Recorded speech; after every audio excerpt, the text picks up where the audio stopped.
twarashoboye kubereka ukungene umuriro washoboye guturira atongora muri leta ya California mu gisagara ca Los Angeles. Hakaba hibonekeza amajambo menshi atandukanye, abantu benshi ntibagize bamenya ati vyavuye kuki, vyagenze gute, habaye iki, umuriro wavuye kuki, ni iki cyatumye umuriro uba, ni iki cyateye umuriro.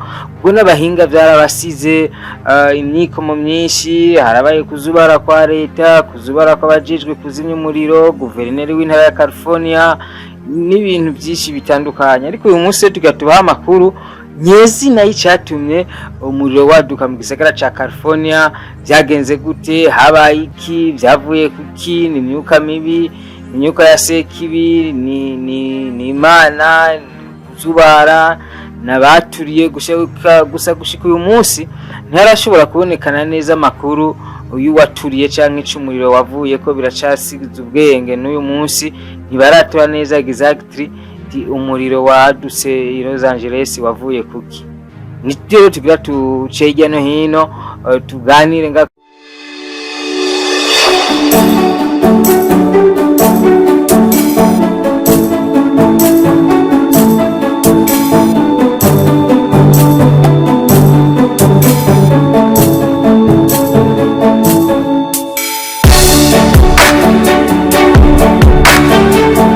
uyu munsi tugira tuganire ku kintu cabaye muri Hollywood, aho bakoze ikintu kidasanzwe cyo gusuzugura izina ry'Imana mu birori byabaye igenekerezo rya 6 kwezi kwa mbere umwaka wa 2025 byo gutanga ama award muri festival bise Golden Globe Award y'abakinyi ba filime b'umwaka. Ni kuvugana abakinyi, abaproducer, abahinyanyura amafilime, abayatunganya, abayategura.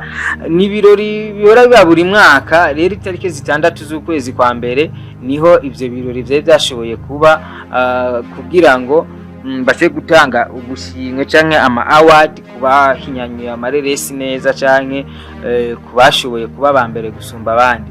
Mutiro vyagenze gute? Mbere yuko ujya muriro uza ari habaye ibirori byo gutanga ama award ku bakinyi n'abatunganya amafilme.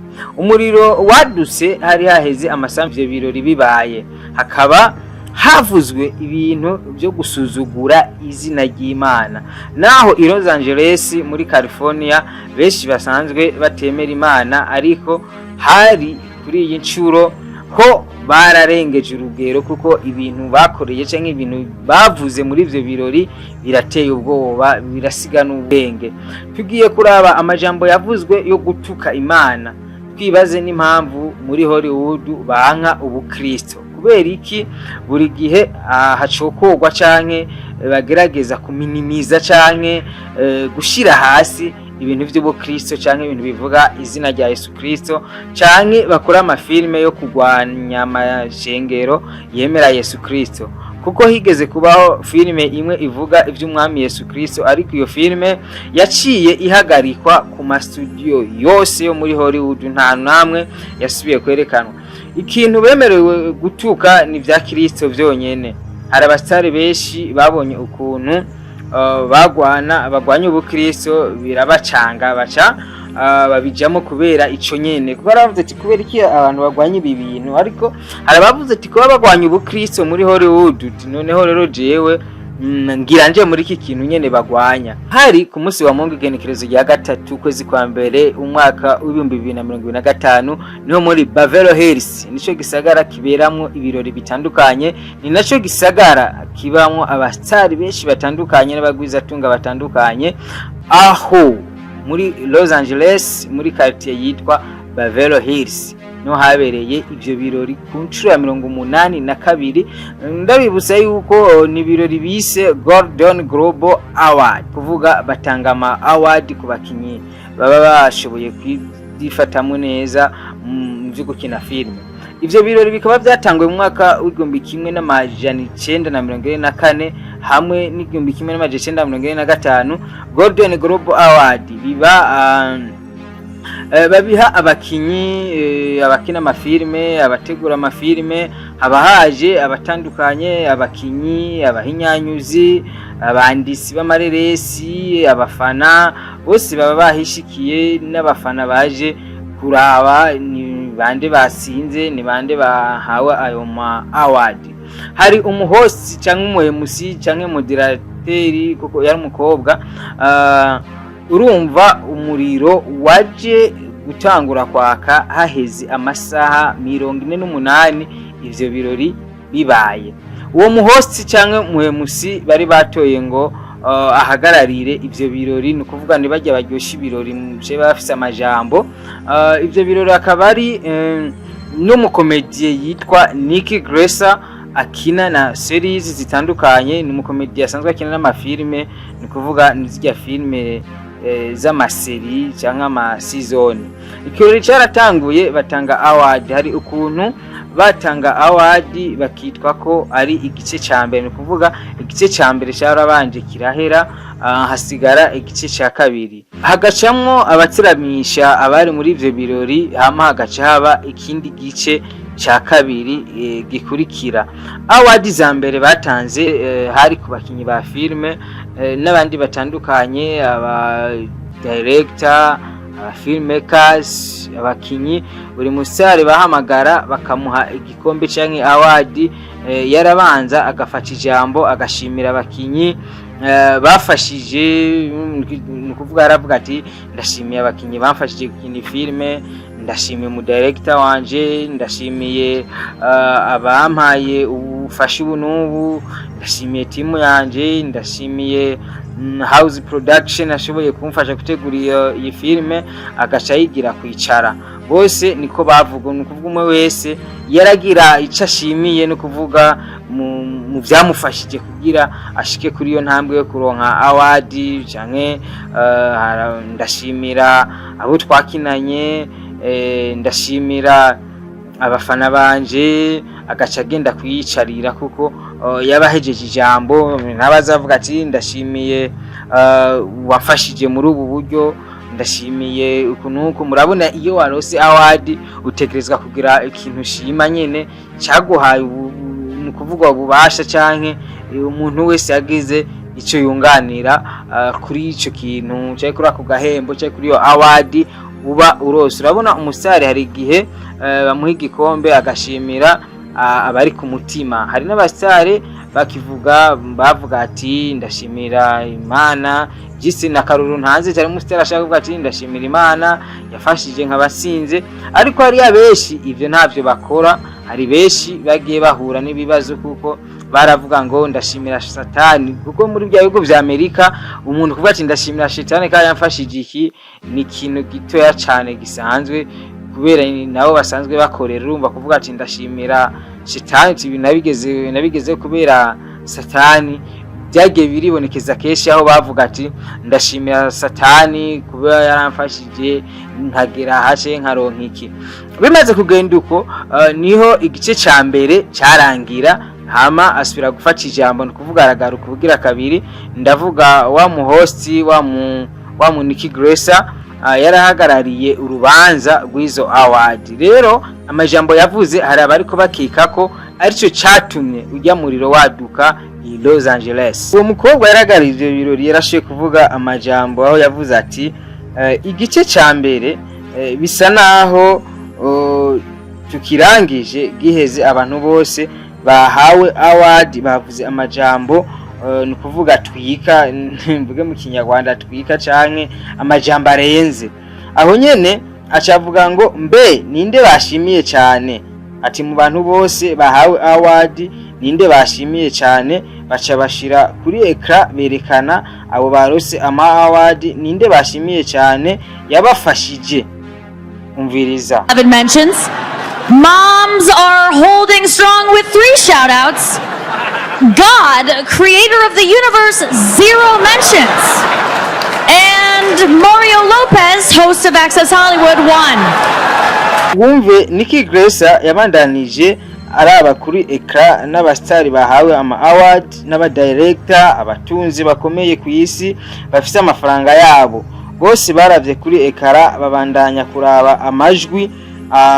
Aravuga ati abantu benshi bahawe award babanje gushimira ababafashije gukina izo filme. Uwa kabiri yashimiwe cyane ni mama. yashimiwe n'abakinyi barose award batatu.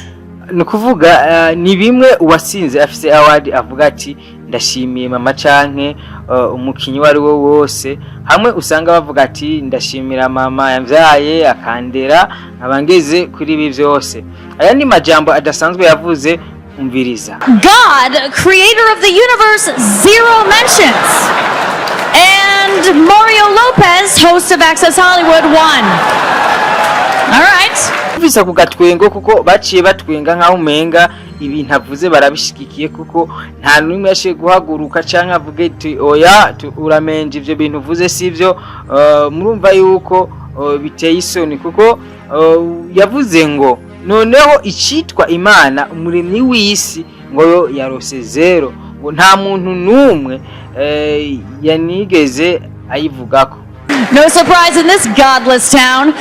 The room has been buzzing, and then there's been a lot of talk about comebacks. Uwo muhost yarahagarariye ivyo birori yabandanaje andi majambo ngo no surprise in this godless town.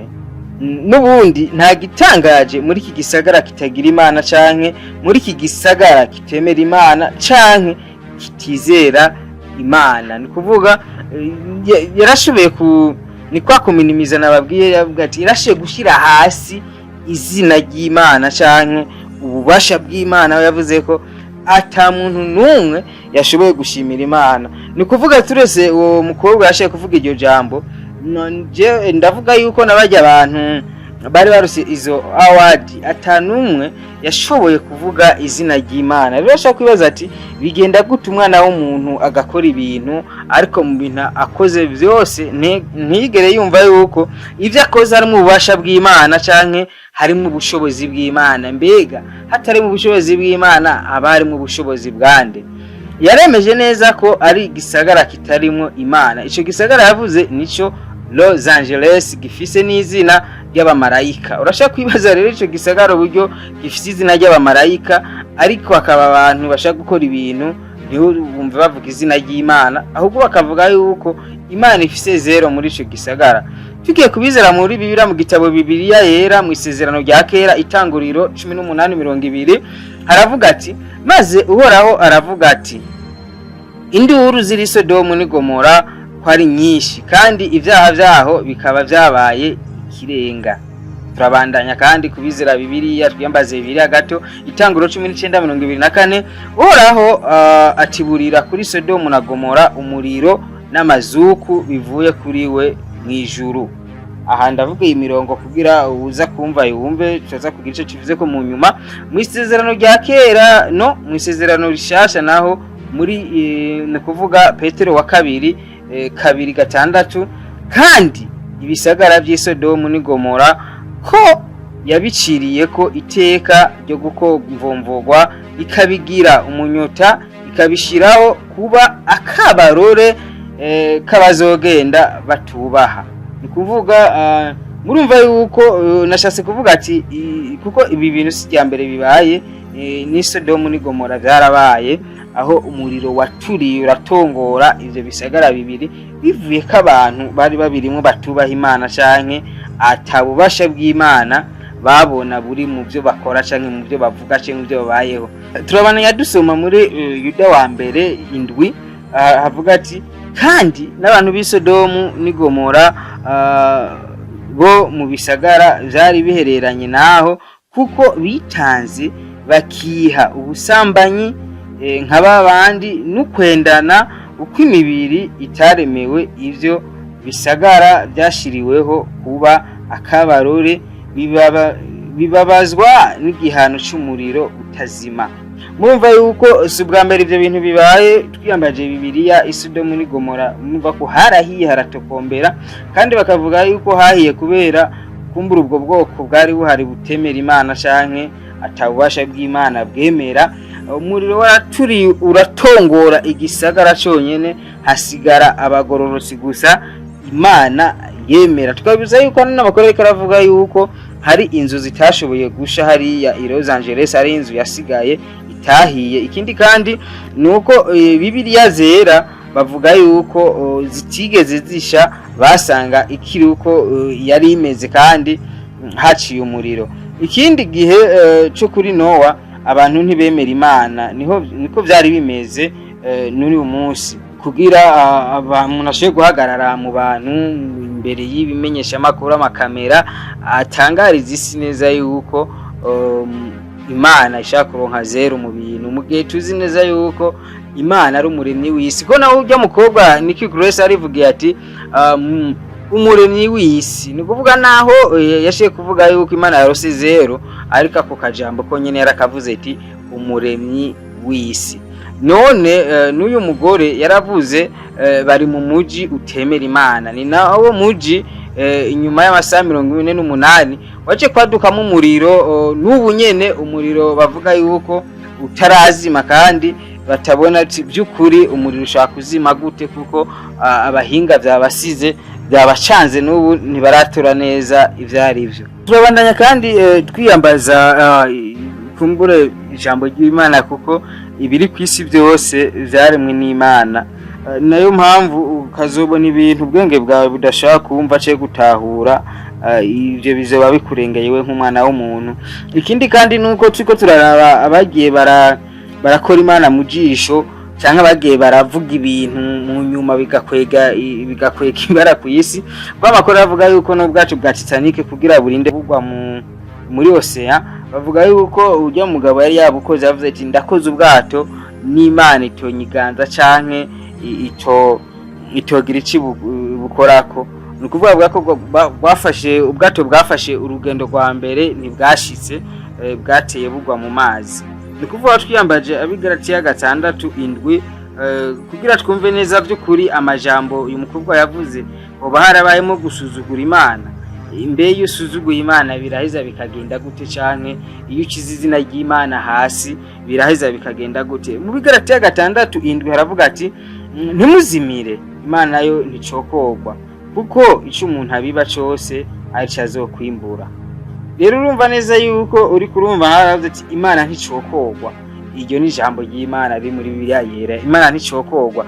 Tukabona neza yuko majambo uyu mukobwa canke uyu mugore sinzi neza wariwe yavuze, bigaragara yuko habayeho gucokora Imana. Mu gihe twumva ijambo rivuga yuko Imana idacokogwa, kandi icyo umuntu abiba ari naco yimbura. No kuvuga nimba yimbuye gushokora Imana kandi Imana ikabidashokogwa, urashaka kubihuza n'uyu muriro, kubera n'abahinga ubwabo batashaka gutura neza uyu muriro waduse wavuye kuki, byagenze gute.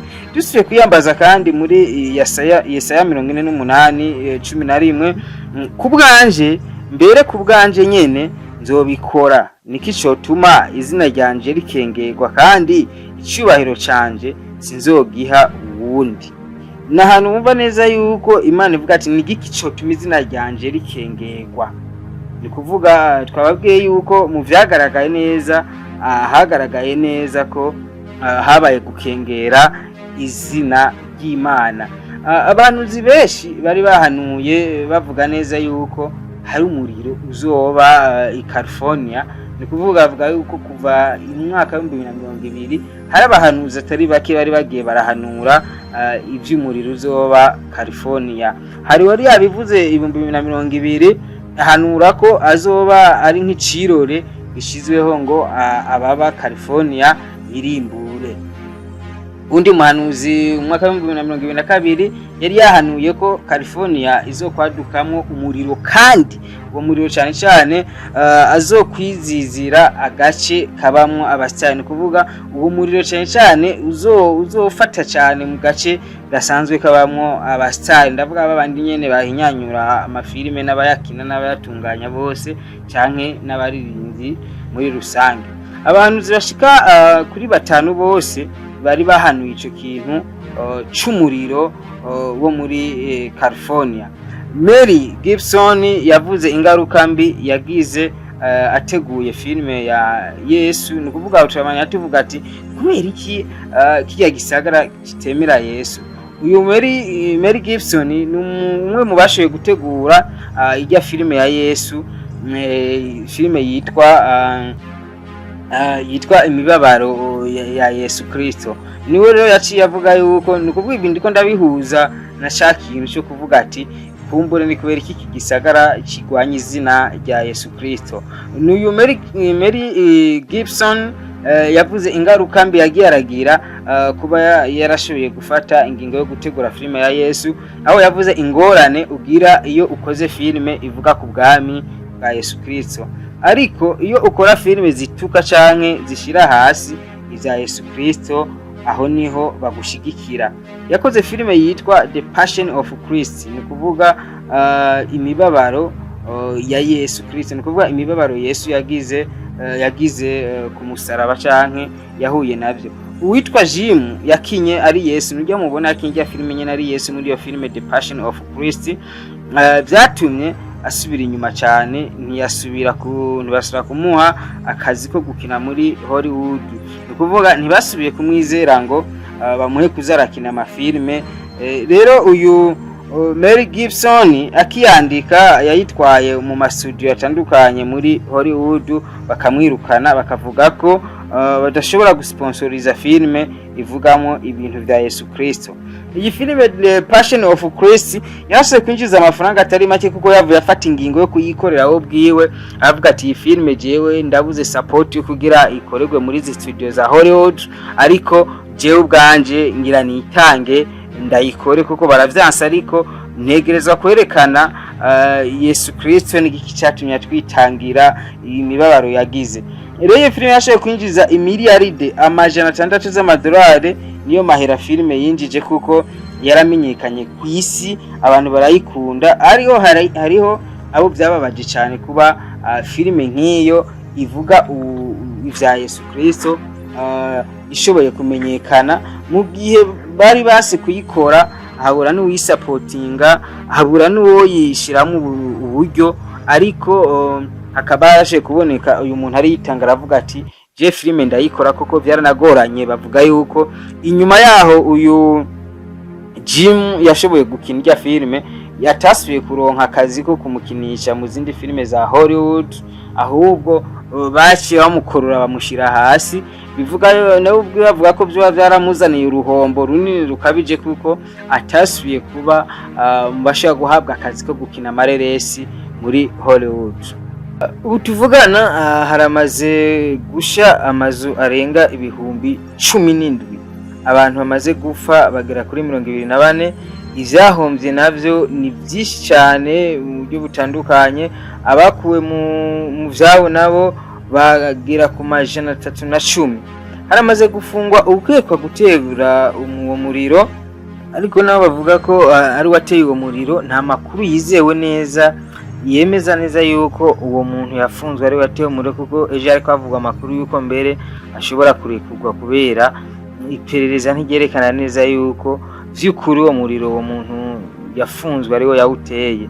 Ni kuvuga rero tuvugana haramaze guhomba amamiliyaride y'amadolari atari make. Bavuga yuko amaze guhomba ibintu bifite agaciro k'imiliyaride zirenga amajana 200 z'amadolari.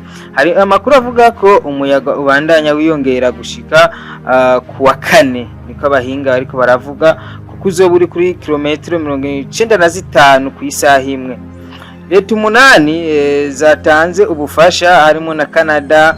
Hakaba hari n'abantu 16 bamaze kuri gwirengero batashaka gutora neza iyo bari canke uko vyagenze. Bavuga yuko bashaka barahiriye muri iryo sanganya ry'umuriro wiyadukije muri ico gisagara ca Los Angeles.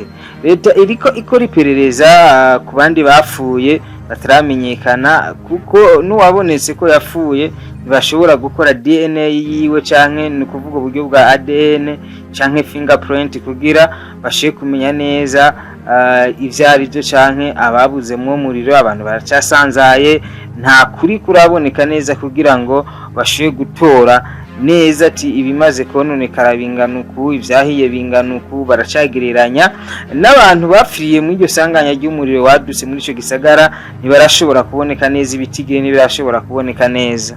Mbere abizera baravuga ko coba ari igihano c'ivyaha Amerika yakoze igatera umugongo Imana.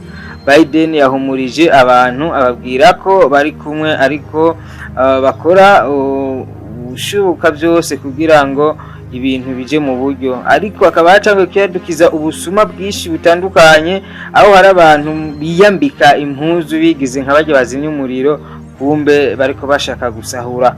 Bagubira gushika ubu hegitari 23 zimaze gusha, ibice 13 nivyo bamaze kuzimya gusa. Itoni canke mu gisagara ca ni kuvuga umuriro witwa itoni umaze guturira hegitare, kuko hari ubwoko bagiye barahijya miriro.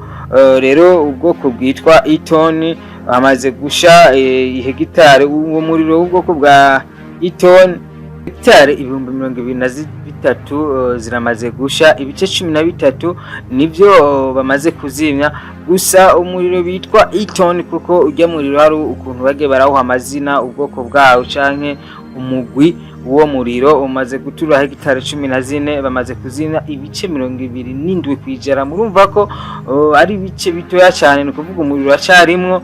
Hasta ni kuvuga bitwa hasta umaze gutura hegitare 799 bamaze kuzimya, naho nyene ibice bishika kuri 30 kwijana.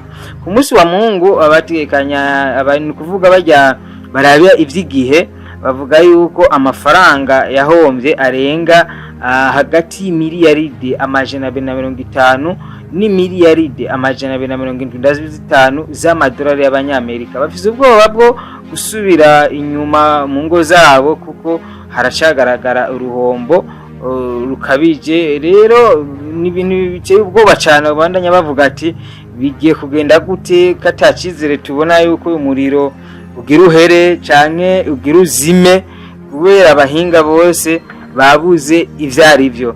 Umuriro watanguye ku munsi wa Mungu, ni umuriro uri mu bwoko bwinshi butandukanye, nka ni kuvuga amazina hari uwo bise Palisade Fire, Eaton Fire, Sunset Fire iri mu misozi ya Hollywood. Naho hanavuga ko hayiye cyane, ni kuvuga nijya misozi ya Hollywood, ni kuvuga ni kajya gace basanzwe bahinyanyuriramo amareresi, kaba gasanzwe kanabamwo ivyamamare canke abahinga batandukanye mu vy'umuziki, no guhinyanyura amareresi hamwe no gukina amareresi. Abatsari benshi batandukanye canke ivyamamare byinshi bitandukanye muri Hollywood, novuga nka Mark Hamill, Paris Hilton, Space Palace, bose barimwe kuko umuriro wari ubangamiye bidasanzwe ahantu basanzwe baba canke agace bari basanzwe babamwe. Hollywood haba abanyabugenegene benshi batandukanye bahinyanyura filme canke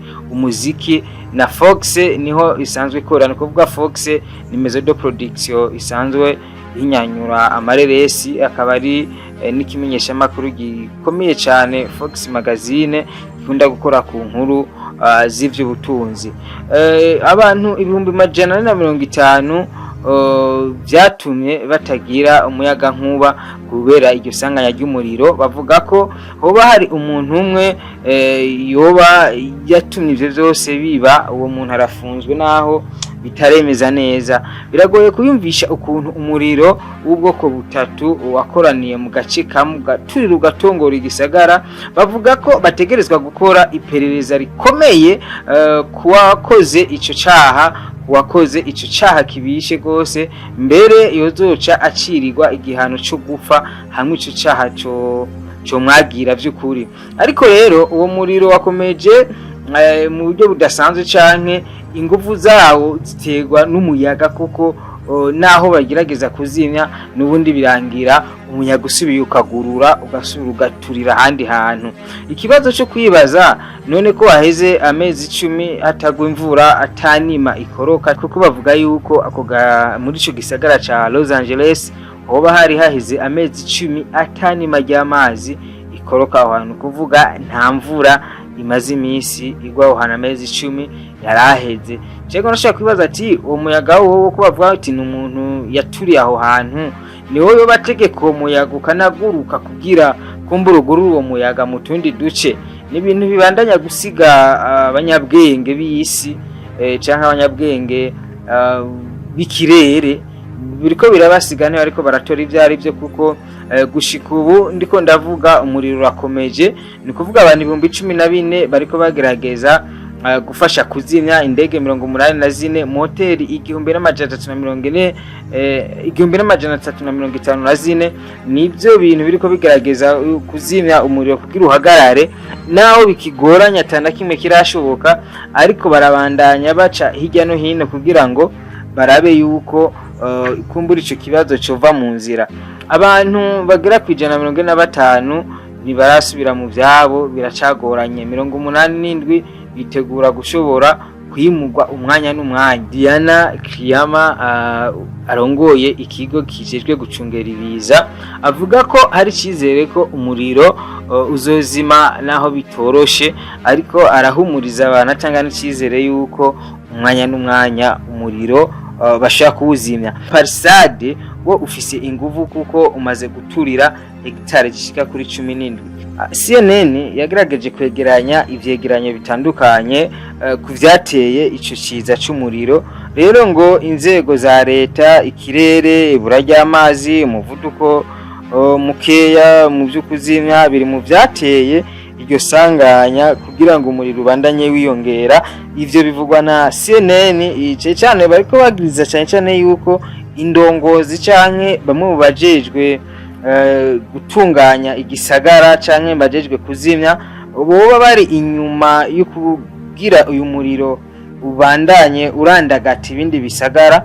Ariko Maya wa Los Angeles umwaka uheze yagabanije bije zakoreshwa mu kugwanya ibiza by'amasanganya. Naho rero bari mu bantu bariko baragirizwa yuko yoba afise uruhara mu kugira iki gisagara ca Los Angeles gishobore kwadukamo umuriro kuri uru rugero, kuko bamwagiriza yuko umwaka uheze yashoboye kupunguza bije yakoreshwa mu biza. Kumbure ntiyarazi ibiri imbere yuko hari ahantu bije zizokenerwa cyazokenerwa abakozi benshi baza kuzimya umuriro. Izindi nzobere ngo nuguhindura igishushanyo mbonero mu gutegura ubwubasi, kuko bavuga yuko zijyanze kugira zishe hariho protection zitari zifise yo gukinga umuriro. Rero umuriro bise Parsate Fire impande ya Pacifique haramaze gusha hegitare 21, bamaze kuzimya ibice 8% byonyene. Murumva yuko ibice 92% bigisha bikatokombera. Itoni ni kuvuga ubwoko bw'umuriro bise itoni hose hamwe na Parestate, iyo miriro imaze guturira amahegitare atari make cyane, kuko niyo muriro ifise inguvu cyane.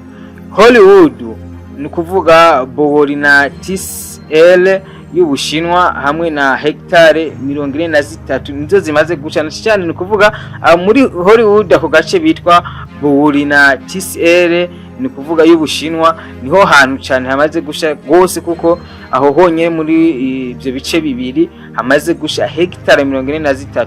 Ico kwibaza kubera iki cyane cyane hahiye ahantu hafatirwa amashusho, ni kuvuga family muri ako gace nyene ka Hollywood. Avuga yuko ariho hantu hashoboye guca cyane ku rugero rudatahuritse. Ahantu umuriro waturiye ni ahantu hari ivyandiko vya Hollywood. Murabibona abantu mwari mukunze kubona amafoto yo mw'ijya misozi ya Hollywood, hari ahantu hari ivyandiko vyanditse ko Hollywood. Ndamenyesha ko Hollywood ni nka maison de production, agace kakorerwamo amarerezi canke gahinyanyurirwamo amafilme yose mubona ava mu butaka bwa Amerika menshi akorerwa muri ako gace ka Hollywood. Ni naho hahiye cyane gusumba ahandi. Si inyuma gato ni kuvuga umuro watanguriye mu bice bibiri, akandi gace bitwa Lydia kaciye gafatwa hamwe na Hollywood.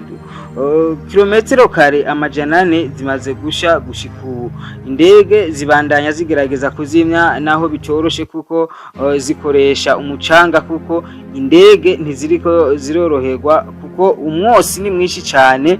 Ni nayo mpamvu ejo hari indege yakoze accident yikubise hasi irashwanyagurika bigorana mu buryo budasanzwe. Rero ntibabona neza aho bazinya kubera umwose bari mwinshi cyane ku kirere, kuvuga indege ntiziriko zirorerwa cyane.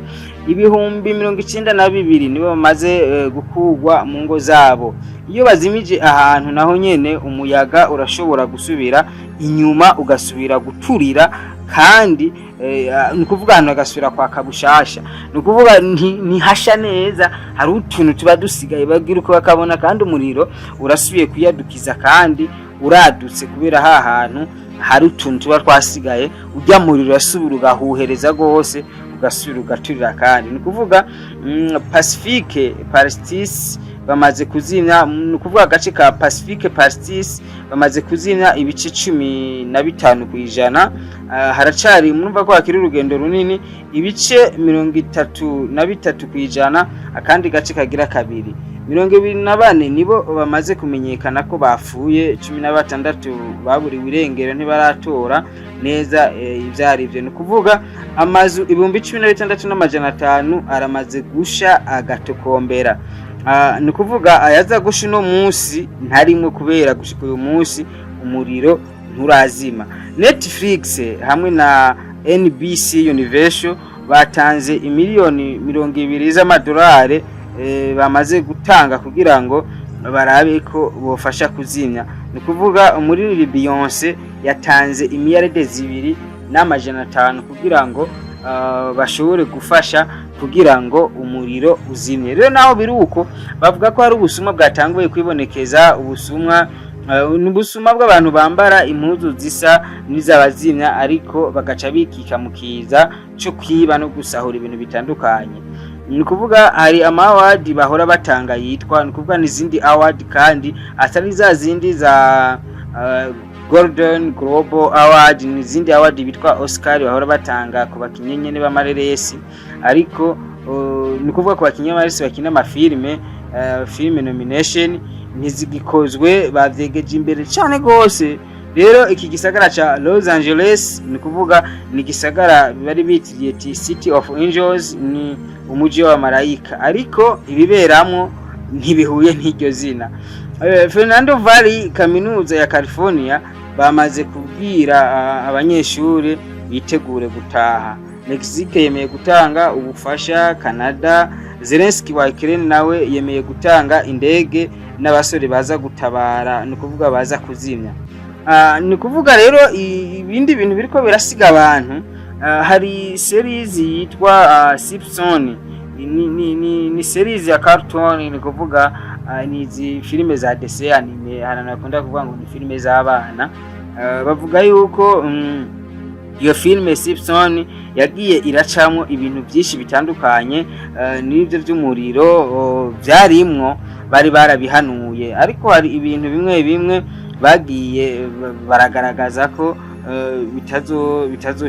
bitazosha. ni kuvuga muri iyo filime Simpson, ni filime ya cartoon, series ya cartoon, kuba izi filime za DC anime, ni filime isanzwe icamo ibintu byinshi bitandukanye, ariko iyo filime ibintu bicamo bikaba bisize ubwenge, kuko ni ibintu bisa nk'ubuhanuzi, ko ni ibintu bakina nk'ubu ukazugira ukabona ibintu birabaye umunsi, ariko ugasanga ivyo bintu baravyerekanye nko muri filime mu ka episode berekanye nk'imyaka 10 iheze, ukazubona filime uyu munsi birabaye, ariko iki kintu kibaye kikaba ikintu cyaciye nko muri iyo seri. ni kuvuga iyo series mu ka episode kanaka, ukazubona basubiza amasi nyuma ugasanga iyo series bayerekanye nko mu myaka 20 iheze, ariko ukazubona ico kintu kirabaye ubunyene. Rero bavuga yuko muri iyo filime Simpson nico kintu cyuko California izosha, bavuga yuko bari barabikinye, ni kuba ni filime ica kuri televiziyo ya Amerika.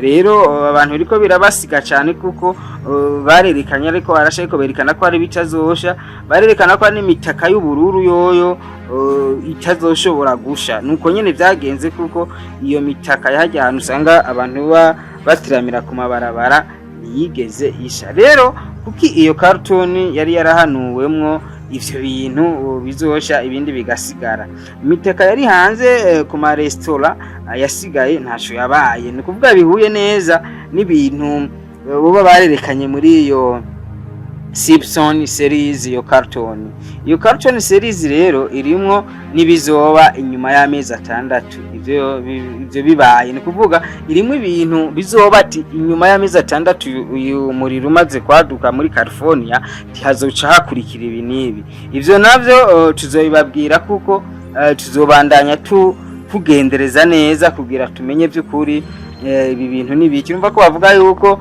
nyuma y'amezi 6 hari ibizoba canke ko bavuga ko nyuma y'amezi 6 hari ibizoba. Ikindi kandi nuko muri iyo series hashiye kugaragara yuko ngo inyuma ni kuvuga California ikimara gusha hazohera amezi 6 atakintu na kimwe kibaho kirakorerwa hariya hantu. Ni kuvuga bavuga yuko ico kiringo kizohera aho hantu hameze uko atakintu na kimwe kiravugwa cyangwa kirakorerwa hajya ahantu hashoboye gusha. Kuri ivyo nyene ikindi kintu gisiga ubwenge rero kuri iyo filme ashakaza kubera iyo filme igenda izamwe ibintu bisa n'ubuhanuzi. Rero bakavuga yuko umwandisi w'iyo filme w'iyo series w'iyo cartoon series ari umuhinga asanzwe akomeye mu byo gutunganya amafilime hariya muri Leta Zunze Ubumwe za Amerika, ariko bakavuga yuko yoba ari mu ba Freemason. Rero birasiga ubwenge uburyo ibintu byinshi yagiye aragira, kuko nibaza ko tuzofata akanya dushoye kuganira kuri iyo series, kuri iyo cartoon, tubereke ibintu byagiye birakinwa mu myaka 10 canke 5 canke 20 heze, mu nyuma bikaza kugaragara bigasubira bikabonekana muri iyo series. Rero kibaza ati kubera iki ubwo buhanuzi uwo muntu abihuza gute hama bikaba. Izi zose biri mu bintu tugiye kubandanya tubatohoreza. Gusa rero kandi haravuga yuko hari biti byasigaye hamwe n'ishengero riri hagati mu mazu yahiye, ariko ngo urwo rusengero gogo rurasigara ntikwigera rusha.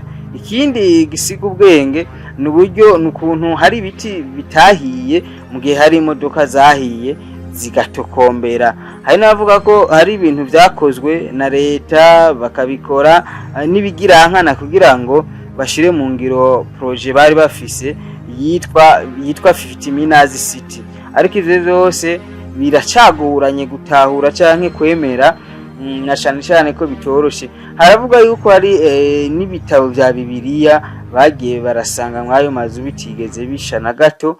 Rero urumva ko ni ibintu bisiga ubwenge, ni ibintu abahinga badashaka gutora. Baravuga ati ari by'umuriro wavuye ko andi bakavuga ati usanga ari fireworks baturikije, ariko biragoye ko hari fireworks bari guturisa akaguma mu kirere hama akamara indwi atarashobora gukoroka kugira ngo aturira ahantu.